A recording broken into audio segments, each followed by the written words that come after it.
betul saksi ya? Apakah betul saudara menyaksikan kejadian itu? Ya enggak Pak, saya meyakini saja. Tidak akan diterima. Karena ketika disebut kata syahida yashhadu, yang berarti menyaksikan, ulama bahasa sepakat makna syahida yashhadu maknanya adalah nadhara yang dulu, melihat, menyaksikan secara langsung. Maka biasanya kalimat ini digunakan dengan terjemahan menyaksikan. Usyahidu kuratal qadami fit tilfaz, misalnya. Aku menyaksikan, nonton langsung, itu namanya musyahid. Lalu bagaimana dengan makna dua kalimat syahadat ini?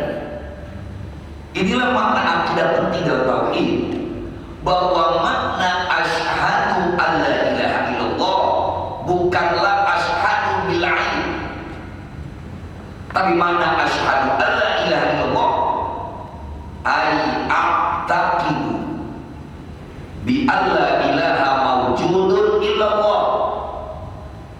Tapi makna syahadat yang pertama, asyhadu ay a'taqidu, saya mengiktikankan, ay atayakon, saya meyakini.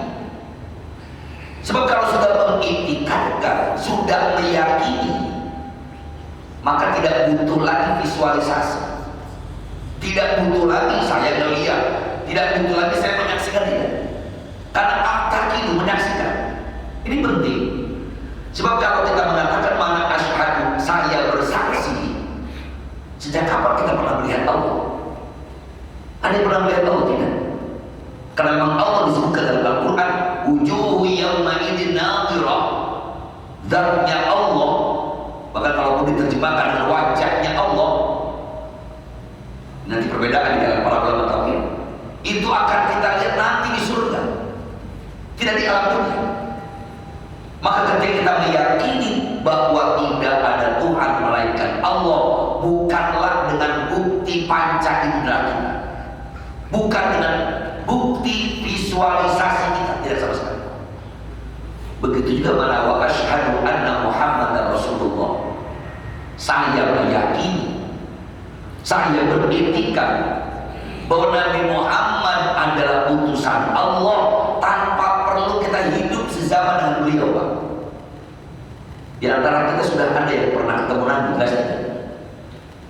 Kalau ketemu Nabi belum pernah, mimpi pernah? Mimpi belum pernah. Pertanyaan saya mimpi loh, bukan mimpi ketemu Nabi.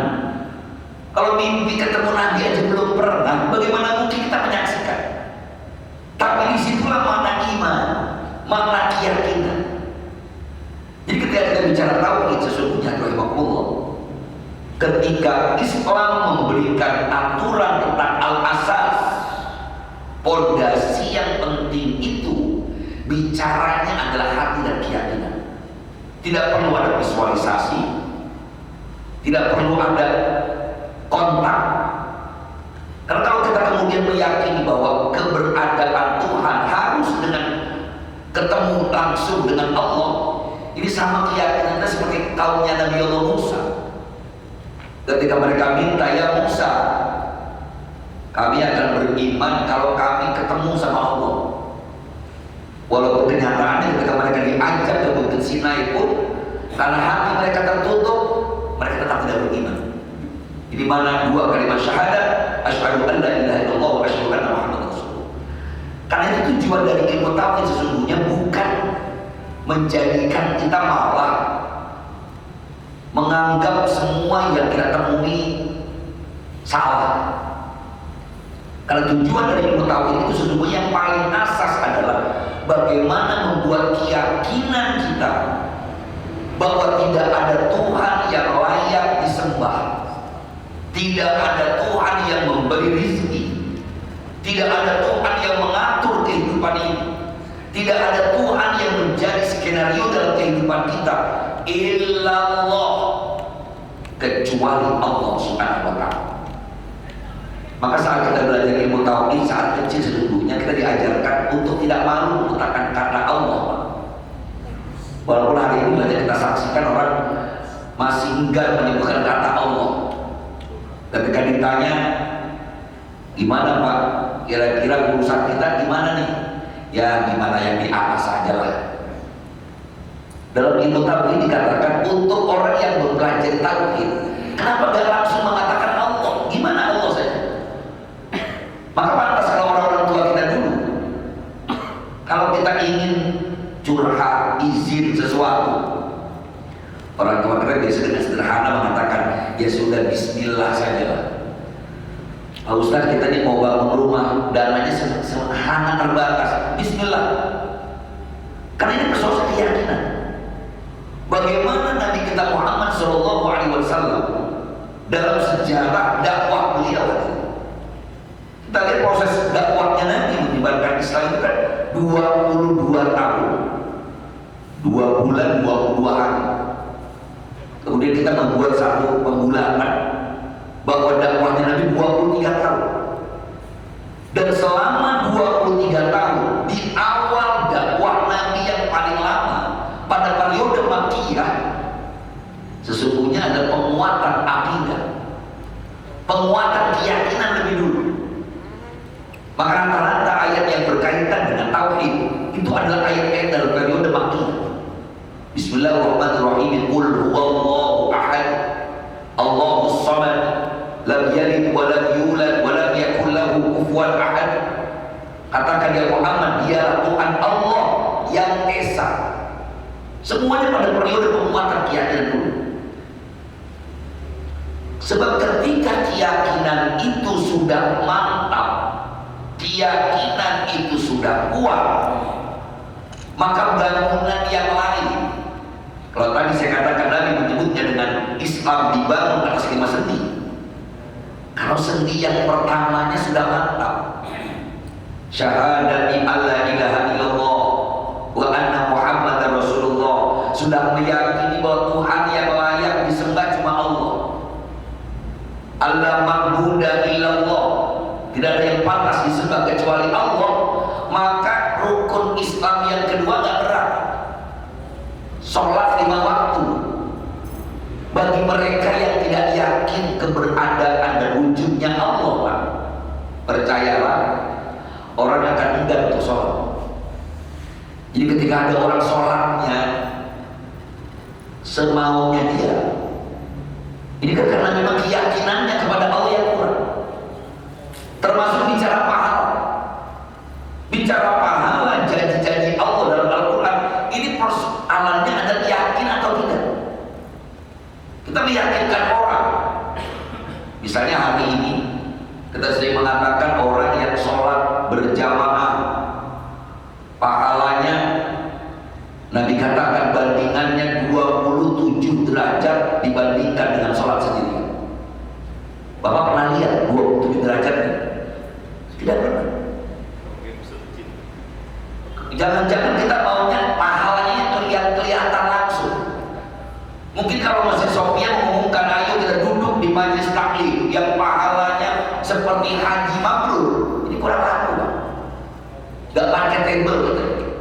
Coba sekali-sekali kita bikin iklan yang hadir sholat 5 waktu berjamaah di Masjid Sofia, pulangnya dapat HP baru. Insya Allah ini bukan cuma 4 baris nantinya, Pak, full. Jangan-jangan perlu tambah lagi wakaf tanah 300 meter ini. Ini kan persoalan karena rukun Islamnya bermasalah, karena tauhidnya bermasalah. Apalagi kalau sampai ada orang meyakini ada kekuatan lain selain Allah, ini karena memang persoalan pada poin yang pertama, karena dia tidak meyakini keberadaan Allah. Kalau dikatakan percaya Pak Ustaz, cuma yakinnya yang belum. Karena jangankan kita, orang musyrik aja percaya kok keberadaan Tuhan. Mereka percaya tapi tidak yakin. Makanya memaknai tauhid sesungguhnya adalah bagaimana kita meyakini bahwa semua yang ada di alam dunia ini Allah yang mengatur. Kita cuma berikhtiar, rezeki datang dari Allah.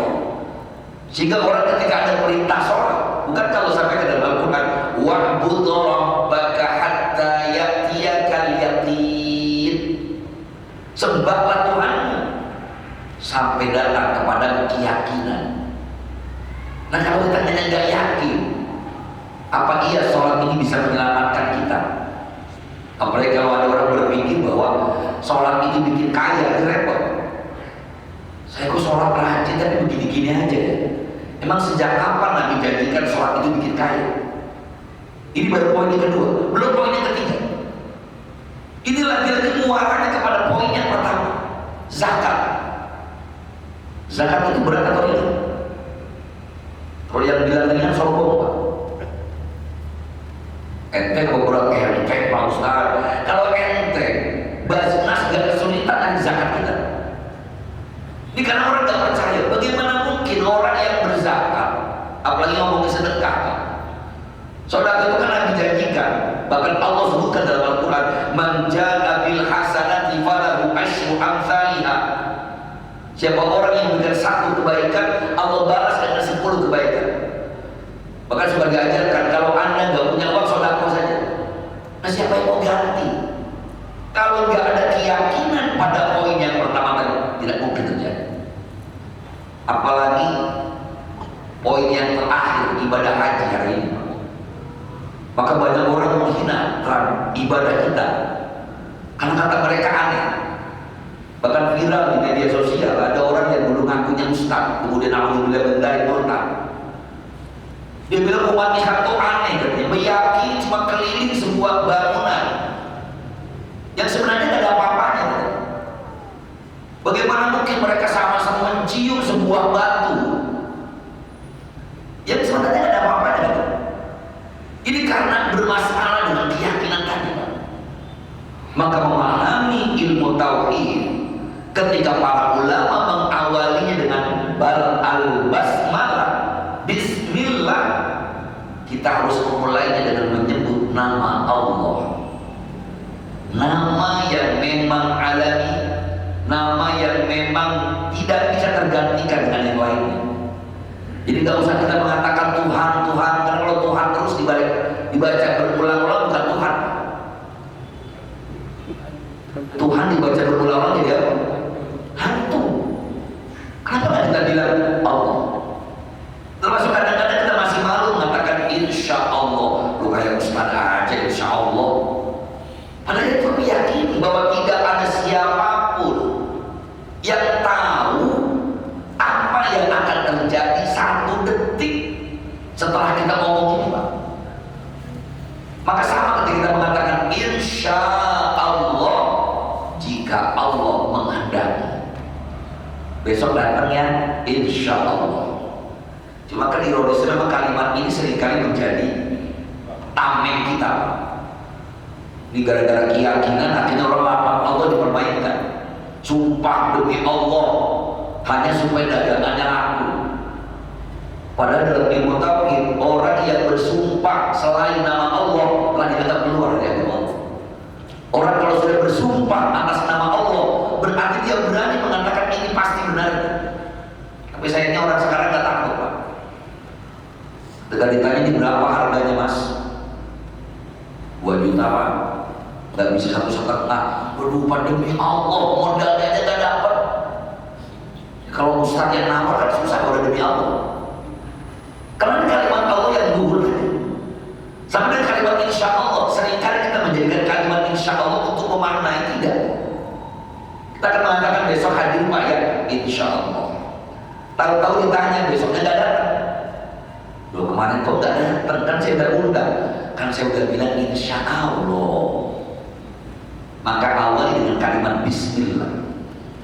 Ini mengandung makna yang luar biasa dalam keyakinan kita, bahwa makna tauhid ketika fondasi awal dari bangunan agama kita, bangunan Islam kita diawali dengan lafaz Allah, kuat fondasinya, maka insya Allah bangunan yang ada di atasnya pun akan kuat.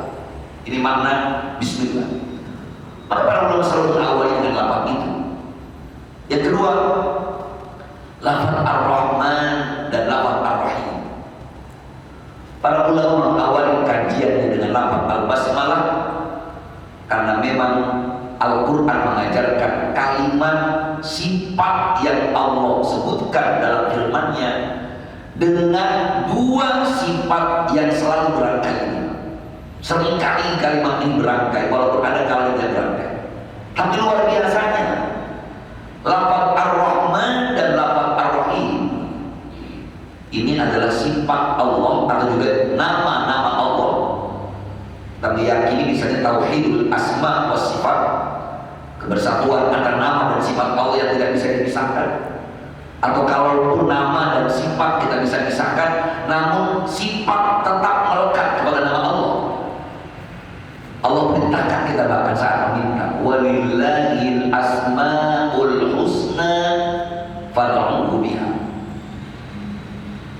Allah memiliki nama-nama yang indah, fad'uhu biha, berdoalah dengan nama-nama yang indah. Maka dalam lafaz al-basmalah Allah menyebut kata Ar-Rahman lebih awal, baru lafaz Ar-Rahim. Dan ulama sepakat, walaupun dalam bahasa Indonesia kita sampai sulit menerjemahkan Ar-Rahman dan Ar-Rahim, saking sulitnya akhirnya kalimat ini diterjemahkan dengan menyebut nama Allah yang Maha Pengasih lagi Maha Penyayang. Padahal dalam bahasa Indonesia kita menyebutnya kasih sayang. Dan terus perbedaan kasih sayang dengan sayang saja apa? Bahkan dalam bahasa Arab sendiri, kata Ar-Rahman dan kata Ar-Rahim itu akar katanya sama, yaitu rahmat.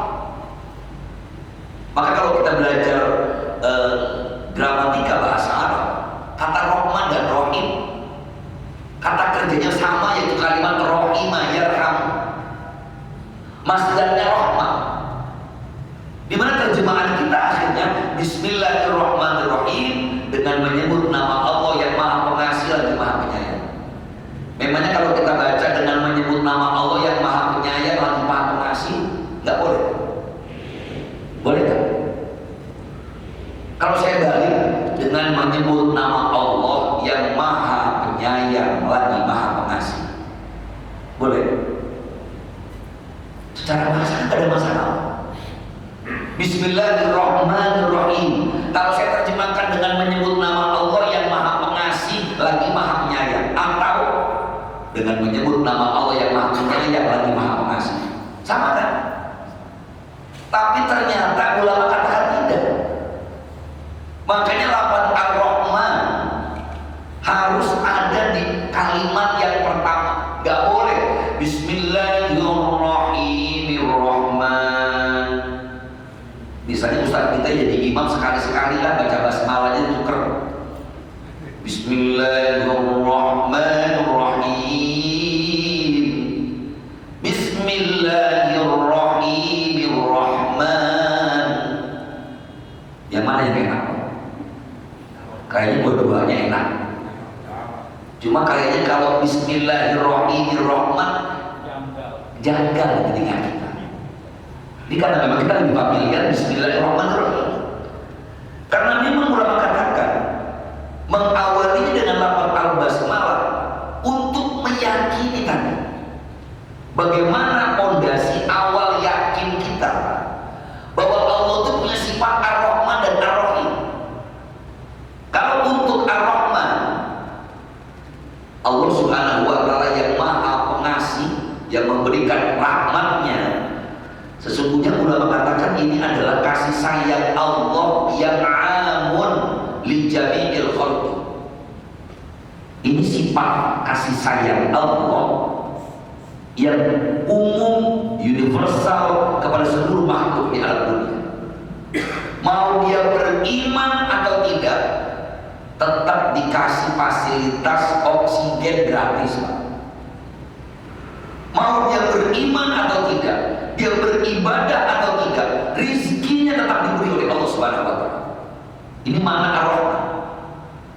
Maka kalau kita lihat ayat Al-Quran, kalau kalimatnya menunjukkan kepada orang yang beriman, maka Allah sebutkan kata bukan Rahman tapi Rahim. Wa kana bil mu'minina rahima. Wa kana Allah bil mu'minina rahima. Kalau untuk orang yang beriman Allah Rahim. Karena memang lafaz Ar-Rahman berlaku umum kepada seluruh makhluk, sementara Ar-Rahim khassatun ar-rahmah al-khassah lil mu'minina al-muttaqin. Kata rahim, kasih sayang Allah yang khusus hanya kepada orang yang beriman dan bertakwa kepadanya. Maka ini juga menjadikan satu motivasi kepada kita. Kalau hari ini orang yang beriman kok kelihatannya miskin, sesungguhnya kita miskinnya bukan miskin, gak apa-apa miskin mal, miskin harta, tapi kita kaya hati. Selalu seperti itu.